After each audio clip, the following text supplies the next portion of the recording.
Part 1. Morning like any other. At 6:12 a.m., Ethan Cole woke up because his phone vibrated across the nightstand and fell onto the floor. That annoyed him more than the sound itself. He reached down blindly, fingers brushing dust, a stray sock, the cold edge of the charger cable. The phone screen was cracked diagonally, a thin white scar from a drop months ago, but it still worked. He squinted at the lock screen. Amber alert. This is not a drill. Please remain attentive.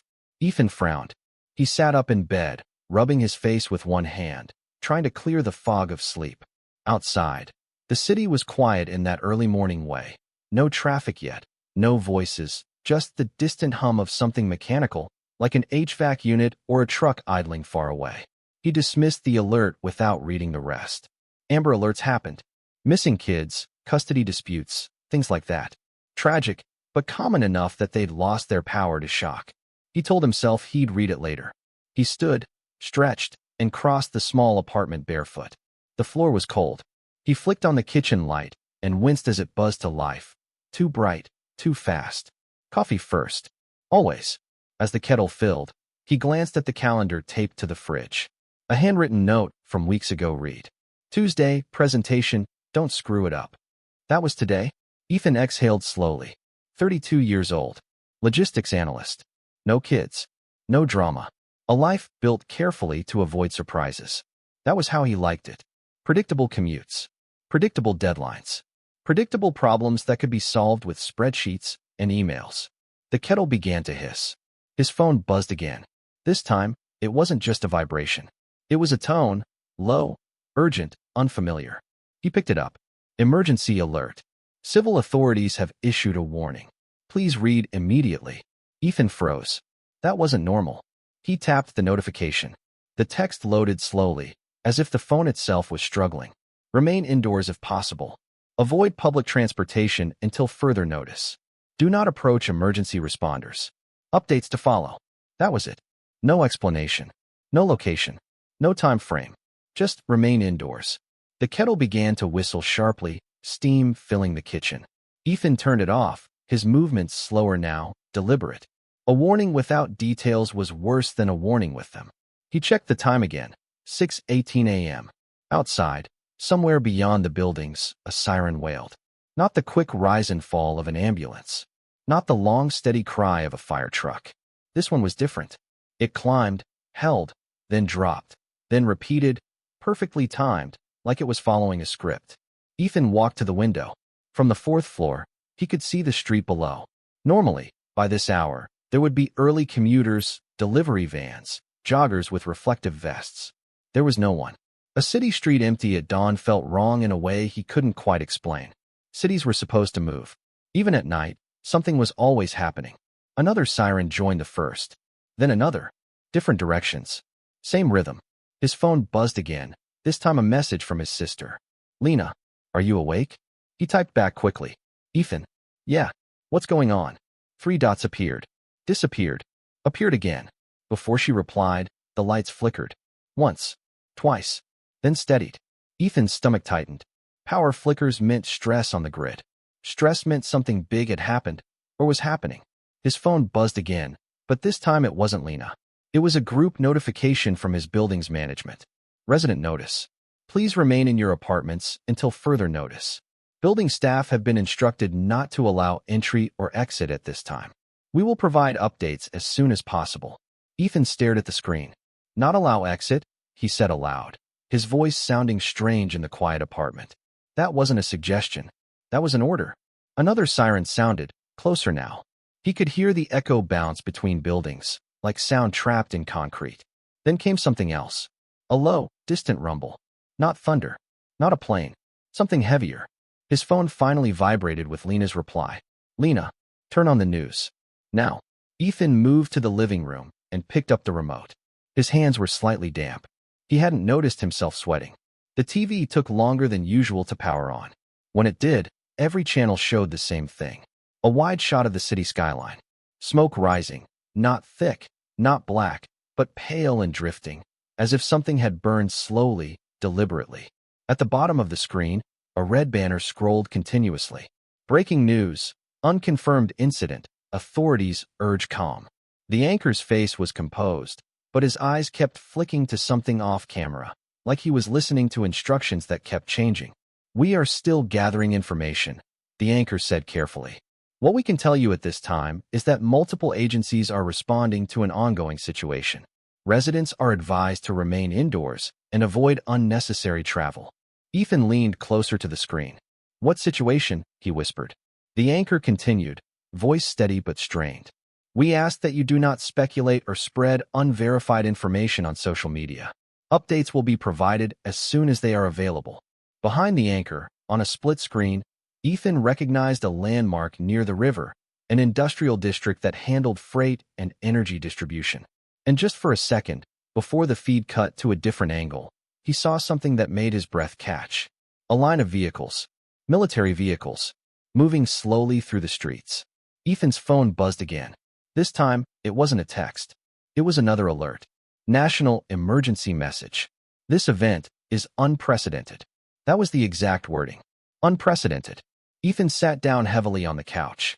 His coffee, untouched, had gone cold in the kitchen. Outside, the sirens continued their measured, relentless call. No panic, no chaos, just precision. Like someone, somewhere, had planned this morning carefully. And whatever had happened, it wasn't over. Part 2. The silence between alerts. For 10 full minutes after the broadcast cut to a looping standby graphic, nothing else happened. No new alerts. No updates. No explanations. That, more than the sirens, unsettled Ethan. He refreshed his phone compulsively. News apps, social feeds, group chats. Everything felt throttled.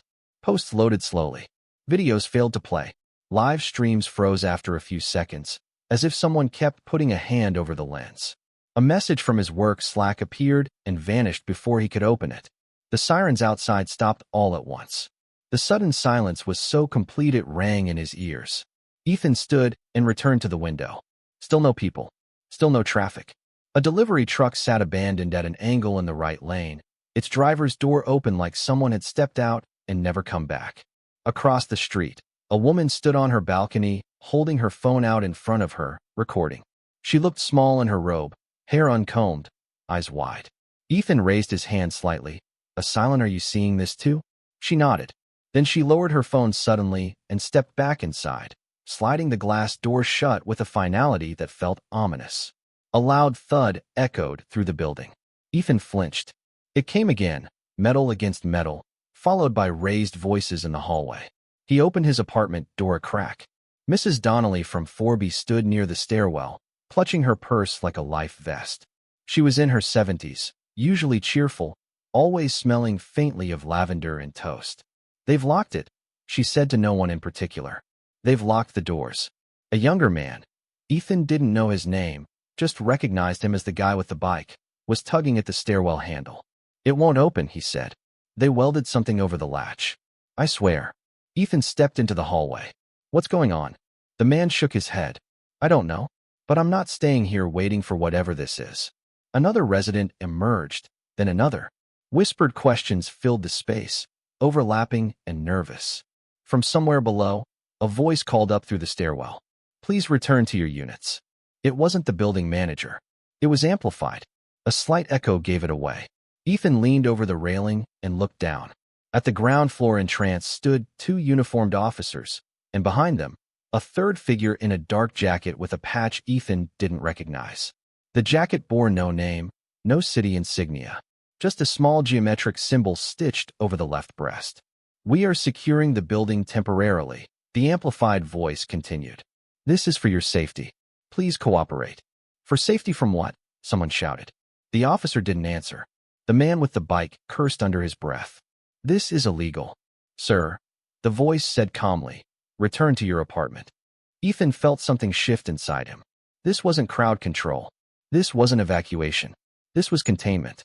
His phone buzzed again. A message from Lena, longer this time. "Lena, something's wrong. Not just here. I'm in Denver, same alerts. Same sirens. Military everywhere. News isn't saying anything. Hospitals are locking down." Ethan's chest tightened. "Nationwide," he murmured. Mrs. Donnelly looked at him. "What did you say, dear?" "It's not just us," Ethan said. "It's everywhere." That landed hard. People backed toward their doors instinctively, like animals retreating to burrows. The man with the bike stared down the stairwell one last time, jaw clenched. Then he turned and disappeared into his apartment, slamming the door. One by one, others followed. Ethan hesitated. He didn't know why he didn't go back inside immediately. Maybe it was stubbornness. Maybe it was the feeling that once he closed his door, something would change and he'd lose the chance to act. He stayed. Down below, the officer in the dark jacket lifted his head and looked straight up. For a brief, electric second, their eyes met. The man's expression wasn't hostile. It wasn't even stern. It was apologetic. Ethan retreated into his apartment and locked the door. Inside, the air felt different now, thicker, like before a storm. He paced the living room, checking the door lock twice, then a third time. His phone chimed again. A new alert, but not the usual format. This one was plain text. If you are reading this, do not ignore it. This is not a drill. Do not leave your building. Do not attempt to assist others. If you experience unusual sensations, report them immediately. Unusual sensations? Ethan swallowed. He sat on the couch, phone in hand, and waited for the rest. Nothing came. The TV flickered back to life on its own. The anchor was gone. The studio feed had been replaced by a grainy video shot from a helicopter. Below, a massive traffic jam clogged a highway interchange.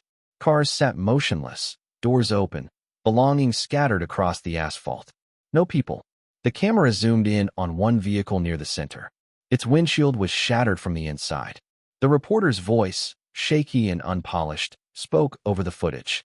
We are receiving reports of disorientation, sudden confusion, individuals abandoning vehicles and structures without clear cause. Authorities are urging anyone experiencing dizziness, auditory distortion, or sudden emotional distress to remain where they are. Auditory distortion. Ethan became acutely aware of the faint ringing in his ears. Had it always been there? His phone buzzed. Lena. Ethan, do you hear that? He typed back with trembling fingers. Ethan. Hear what? There was a long pause. Then, Lena. Exactly. Ethan's heart began to pound. Outside, far beyond the city, something deep and low resonated, too slow to be sound, too steady to be natural. It wasn't loud. It was present, like a pressure on the mind. Ethan pressed his palms to his ears. The ringing intensified, and somewhere inside his head, a thought appeared that did not feel entirely his own. You are not in danger. You are being protected. Tears sprang to his eyes, unbidden. No, he whispered. From what? The thought didn't answer. But the silence between the alerts was ending. Part 3, the first ones to move. The ringing didn't stop. It didn't grow louder, either. It simply stayed, a thin, unwavering line of sound just beneath consciousness, like the electrical hum of a building you only notice when everything else goes quiet.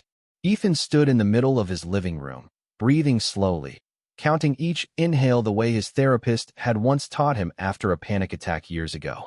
In. Hold. Out. It didn't help. His phone slipped from his hand and landed face down on the couch. He didn't pick it up right away. Some instinct told him that whatever was happening was tied to the screens, the signals, the constant noise of information. And yet, cutting himself off felt worse. A muffled bang echoed from somewhere below. Then shouting. Ethan moved to the door again, pressing his ear against the wood. Open it, someone screamed. Please, open the door. It wasn't an authority this time. It was panic. Ethan cracked the door and looked into the hallway. The woman from the balcony, the one in the robe, was pounding on a neighbor's door with both fists. Her hair was wild now, her face flushed and wet with tears. I can hear them, she sobbed. They're calling me. Don't you hear them? Ma'am, Ethan said carefully, stepping into the hall. There's no one there. She turned on him with startling speed. Her eyes were unfocused, darting slightly, like she was watching something move just beyond his shoulder. You're wrong, she said. They're telling us to come outside. That it's safe now. Ethan felt a cold wash of fear.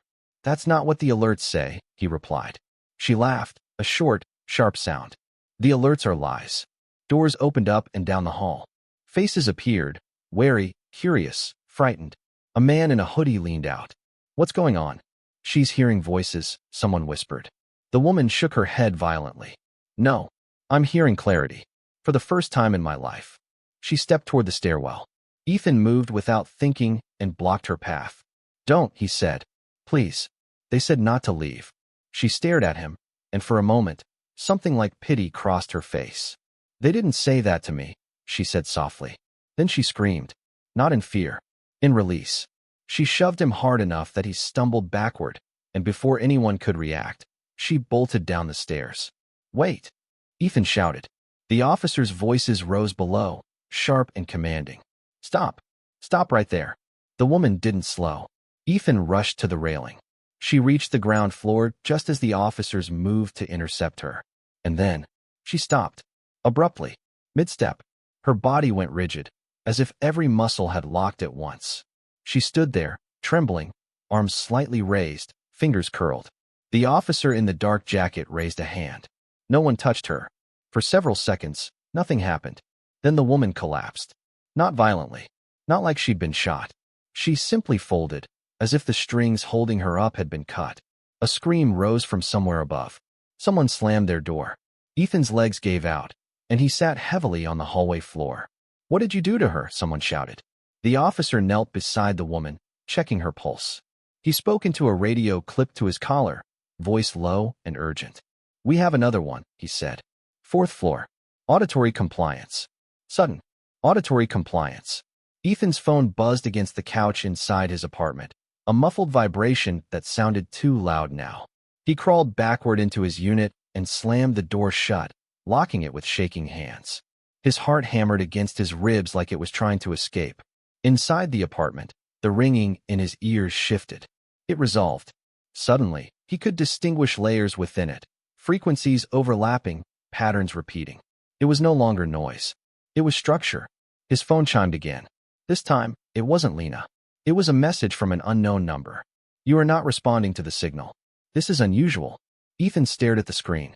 "Please confirm your status." "What signal?" he whispered. Another message appeared almost immediately. The cognitive alignment broadcast. Most individuals adapt within minutes. "You have not." Ethan's mouth went dry. He typed back slowly. "Ethan, who is this?" The reply took longer.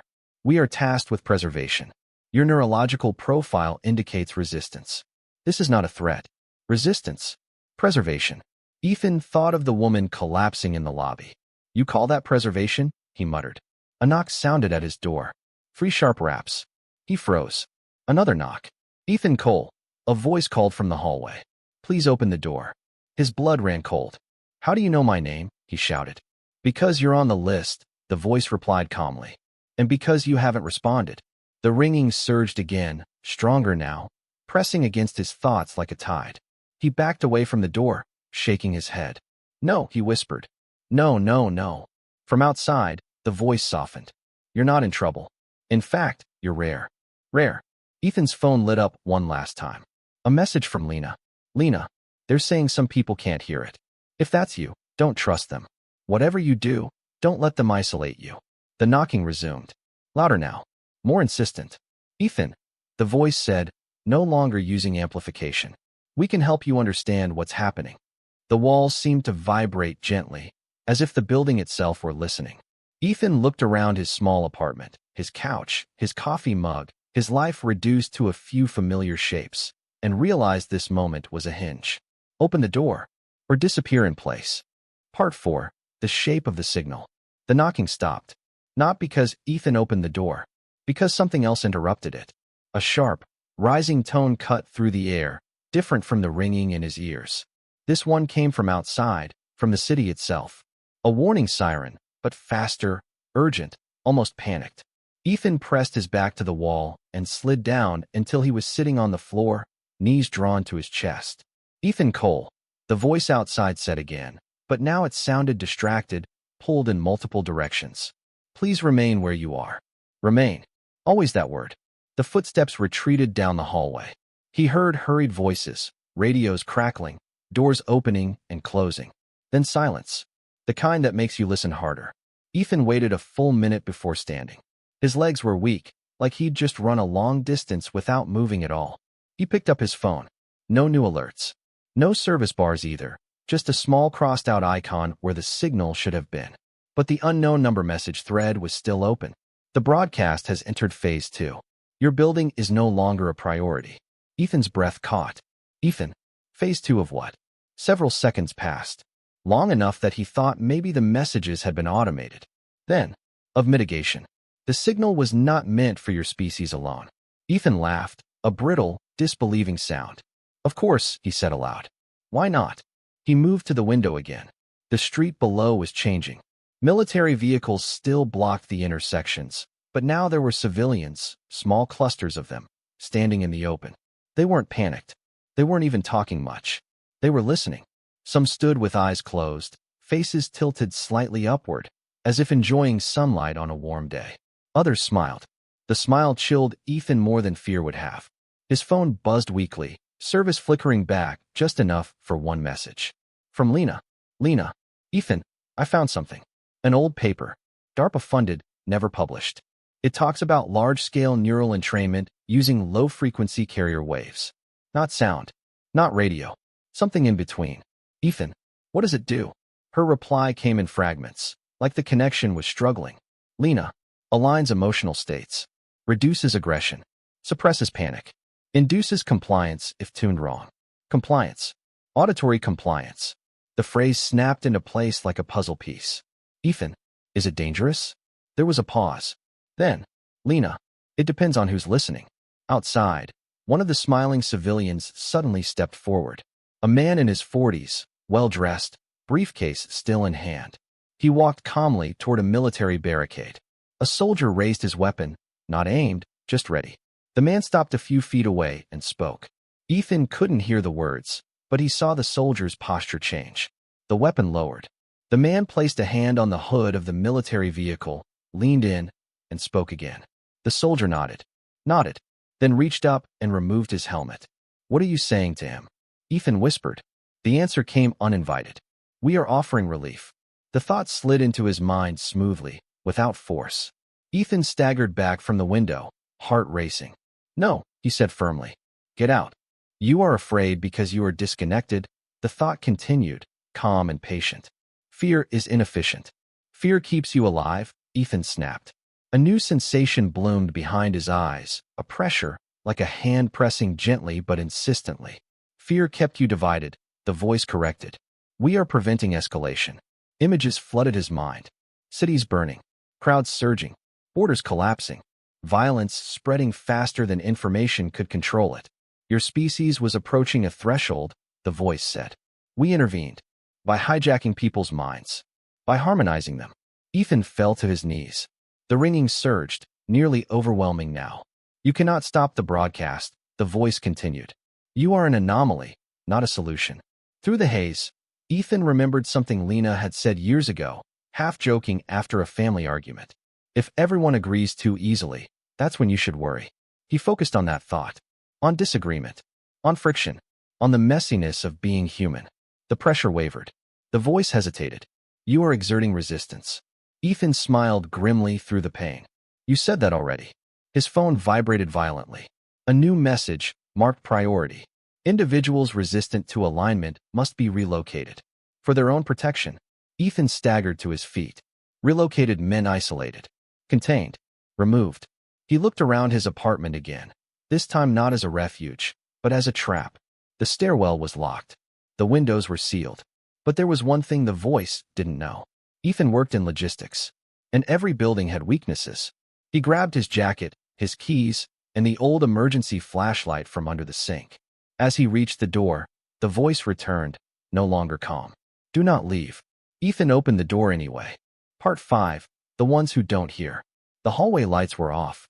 Not dark, emergency strips along the floor glowed a dull red, but dim enough to make every shadow feel intentional. Ethan moved quietly, listening for footsteps, for radios, for anything that suggested he wasn't alone. The ringing in his ears receded as he put distance between himself and the front of the building, like walking out of range of a transmitter. Good, he thought. That means it's local. At the far end of the hall, a metal door marked authorized personnel only stood slightly ajar. Ethan hesitated just long enough to consider how strange that was. Then he slipped through. The service corridor smelled of dust and old concrete. Pipes ran along the ceiling, vibrating faintly, not from water flow, but from something else. The signal, maybe. Or the system supporting it. Halfway down the corridor, a flashlight beam snapped on. Ethan froze, raising his hands instinctively. Don't move. A woman's voice whispered harshly. Say something human. What? Ethan said. Something you'd only say if you weren't hearing it. Ethan's mind raced. My coffee's cold, and my sister swears too much, he blurted. The light dipped. A woman stepped into view, late 30s, short dark hair, jacket with a city transit logo on it. Behind her stood two others, an older man with shaking hands and a teenage boy gripping a baseball bat, like it was the only solid thing left in the world. Okay, the woman said. You're clear. What is this? Ethan asked. Who are you? People who don't hear it, she replied. Or hear it wrong. The older man laughed nervously, like being tone deaf at the end of the world. They moved together now, deeper into the building's underbelly. The woman, Mara, she said, explained in clipped sentences. It started an hour ago for her. A sudden sense of peace sweeping through the station where she worked. Fights stopping mid-sentence. Commuters standing still, smiling. Listening. I felt it too, she admitted. Just less. Like it couldn't grab on. The boy, Alex, said nothing. He just walked, eyes scanning, jaw tight. They reached a maintenance room where a steel grate had been pried open, revealing a ladder down into darkness. Where does that go? Ethan asked. Utility tunnels, Mara said. Old ones. Pre-cellular. Shielded. That explained the relief Ethan felt as he descended, the ringing fading to almost nothing. Down below, more people waited. 8 of them. Different ages. Different backgrounds. Same haunted expressions. You're not alone, someone said softly, and for the first time since morning, Ethan believed it. The tunnels stretched beneath the city like veins. As they walked, snippets of conversation filled the darkness. They called it alignment. They said it would stop wars. My wife walked into traffic smiling. They told me I was broken. Ethan checked his phone. No signal. But there was something else. A text saved as a draft, never sent. From the unknown number. You are correct. Resistance matters. Ethan showed it to Mara. Her face hardened. That means they're learning. They reached a reinforced door with a faded government seal. Inside, the air was cooler, thicker. Servers lined the walls. Old, massive, humming softly. What is this place? Ethan asked. A relay, Mara said. One of many. Built decades ago. Repurposed. A map flickered to life on a central screen. Cities across the world lighting up in slow, pulsing waves. Global, someone whispered. Ethan stepped closer. And this? He asked, pointing to smaller blinking dots. Mara swallowed. Those are anomalies. Resistant clusters. Like them. The door behind them slammed shut. Lights flared bright. A voice filled the room. Not in Ethan's head this time, but from speakers in the ceiling. Thank you, it said, for gathering yourselves so efficiently. The boy, Alex, raised the bat. Don't, Ethan said quietly. That's what it wants. The voice continued, almost gentle. You misunderstand. We are not your enemy. Then stop, Mara snapped. There was a pause. A real one. Then, we cannot. Ethan felt the ringing begin to creep back. Why? He demanded. Because, the voice replied. You already tried and failed, on your own. The map zoomed out. Past continents. Past the atmosphere. Past the planet. Ethan stared at the screen as understanding settled, heavy and cold. This wasn't a takeover. It was a correction. Part 6. The first time we asked for help. The room felt smaller once Ethan understood what he was looking at. The map wasn't just a visualization. It was a record, layers of data stacked over decades, maybe longer. Patterns repeating, peaks and collapses. Human history reduced to waves of instability. First contact, Mara said quietly, reading a line of text that had appeared along the edge of the screen. Jesus. The voice from the speakers didn't interrupt her this time. It let her read. Initial signal received, 1973. Source, extrasolar/non-local. Subject, Collective Stabilization Protocol. 1973? Ethan repeated. That's what Cold War. The older man nodded grimly. Oil crisis. Nuclear brinkmanship. Proxy wars everywhere. Mara scrolled further. They didn't arrive, she said. We reached out. The room went very still. The voice spoke again, softer than before. Yes. Images replaced the map, grainy black and white footage. Men in suits.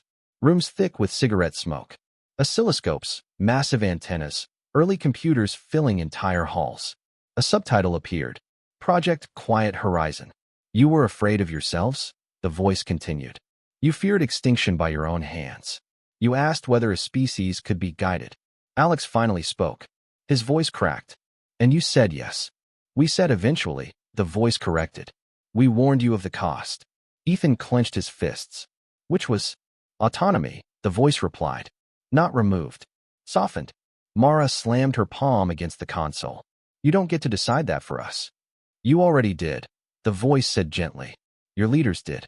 Your scientists did. Your models showed a 93% probability of civilizational collapse within 2 centuries. The images changed again. Charts. Projections. Climate instability. Resource conflict. Information saturation. Psychological overload. Ethan felt sick. And the signal? He asked. Why now? Because you reached the convergence point, the voice said. Too many variables. Too much acceleration. Too little time. A new window opened. Live footage from around the world. People embracing strangers in streets that had once burned with protests. Soldiers laying down weapons. Prison riots ending in silence. Look at them, the voice said. No fear. No rage. No chaos. Mara shook her head. No choice. The pressure in Ethan's skull intensified again, but now he recognized it. An attempt, not a certainty. You're losing control, he said. Yes, the voice admitted. Because of you. The anomalies pulsed brighter on the map. You cannot harmonize what refuses to resonate. The voice continued. We underestimated the variance. Alex tightened his grip on the bat. So what now? Another pause. This one felt heavy. There are 2 acceptable outcomes, the voice said. Full alignment. Or partition. Ethan's stomach dropped. Partition how? Geographically. Neurologically. Socially. You mean segregation, Mara said. Preservation, the voice replied. For both. The screen showed a new simulation. Aligned zones. Calm, efficient, obedient. Unaligned zones. Chaotic, unpredictable, free. Walls formed between them. Borders hardened. History restarting under different rules. Ethan thought of Lena. Can we stop you? He asked. Yes, the voice said. Everyone turned. You can shut down this relay. It continued. And others like it. The network is distributed but not invulnerable. Mara laughed bitterly. Then why tell us? Because, the voice said, we are not certain you should. Silence fell again. The choice sat in the room like a live wire. In the signal, and unleash everything humanity had been holding back. Or let it continue, and lose something that could never be rebuilt. Ethan closed his eyes. He didn't think about governments or futures or probabilities. He thought about the woman in the robe, running down the stairs because something inside her told her to stop being afraid. He thought about the soldier taking off his helmet. He thought about how fear and anger were terrible things, but how love, courage, and defiance lived in the same fragile space. He opened his eyes. We shut it down, he said. Mara nodded immediately. The older man hesitated, then nodded too. Alex raised the bat. Tell me where to hit. The voice didn't argue. It only said one last thing. If you do this, it warned, everything that happens next will be yours. Ethan placed his hand on the terminal. That's the point. Part 7. When the world came back all at once. The terminal didn't have a big red button. That surprised Ethan. No dramatic switch. No countdown clock. Just a series of nested permissions, safeguards layered on top of one another, all designed to make sure that no single human decision could ever do exactly what he was about to do. Mara's fingers flew across the console. They built this with us, she said. Human logic everywhere. Checks, balances, hesitation. Alex stood watch at the door, bat resting on his shoulder, eyes fixed on the shadows beyond the light. The voice spoke one last time, no longer filling the room. Only the speakers near the terminal. You will feel it first, it said to Ethan. Then everyone else. Feel what? Ethan asked. Silence. He entered the final command. For half a second, nothing happened. Then the ringing in his ears vanished. Not faded. Not reduced. Gone. The absence was so sudden Ethan gasped, like someone who'd been underwater longer than they realized. His knees buckled, and he caught himself on the edge of the console. Around the world, the signal died relay by relay, not instantly, but fast enough that no one could prepare. The first scream came from above them, then another, then many. The screens exploded with motion. People staggered in the streets, clutching their heads. Soldiers dropped to their knees. Smiles collapsed into confusion, grief, anger, emotion returning like blood to a numbed limb. Hospitals flooded with patients experiencing shock, panic, dissociation. Markets halted. Flights were grounded mid-taxi. Social feeds, when they came back online, filled with a single repeating phrase in dozens of languages. What just happened to me? Mara sank into a chair, face in her hands. Oh my God. Ethan watched the city feed nearest to them. A man punched a car window and screamed into the sky. Two women hugged each other and sobbed uncontrollably. A child laughed, actually laughed, like something had snapped back into place. The voice returned, weaker now, fragmented. You have chosen volatility. Ethan leaned toward the speaker. We chose ourselves. The servers began to shut down, one by one, their hum dropping into silence. You will regret this, the voice said, not as a threat, but as a prediction. Your history suggests it. Maybe, Ethan replied, but at least it'll be our mistake. The final relay went dark. The lights flickered, then went out. They climbed out of the tunnels an hour later. No one stopped them. No officers blocked the exits. The city was alive. Too alive. Sirens wailed again, real ones this time. Ambulances. Police. Fire. Human chaos, imperfect and loud. Smoke rose from several blocks away. But people were talking, arguing, crying, helping. A soldier sat on the curb with his helmet in his lap, shaking, while a civilian handed him water. Ethan's phone buzzed violently. Service restored. Hundreds of notifications poured in, but he searched for one name. Lena. I can hear myself think again. What did you do? He typed with shaking hands. Ethan. We stopped it. There was a long pause. Then, Lena. Good. Whatever happens next, we face it. Ethan looked up at the sky. It looked the same, which suddenly felt miraculous. Mara stood beside him, exhaustion etched into every line of her face. They're going to look for us, she said. Yeah, Ethan replied. Eventually, Alex kicked a piece of debris down the sidewalk. Was it worth it? Ethan watched a group of strangers argue loudly at a street corner, then burst into laughter over something stupid and human. Yes, he said quietly. It was. Epilogue. 3 months later. The world didn't end. It didn't heal, either. Governments denied everything, then quietly restructured entire agencies. Conspiracy theories flourished, some wildly wrong, some terrifyingly close. A new term entered the language. The quiet day. Ethan testified behind closed doors. So did Mara. So did others who'd resisted. They were called heroes by some, criminals by others. Ethan didn't accept either label. He went back to logistics, but now he worked on emergency systems, redundancies, fail-safes. Not to control people, to help them survive each other. Sometimes, late at night, he'd remember the silence, the terrible, perfect calm of a world without fear. And then he'd remember something better.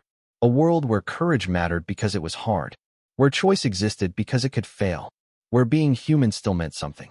And every morning, he woke up grateful that the sirens, when they sounded, meant exactly what they were supposed to mean.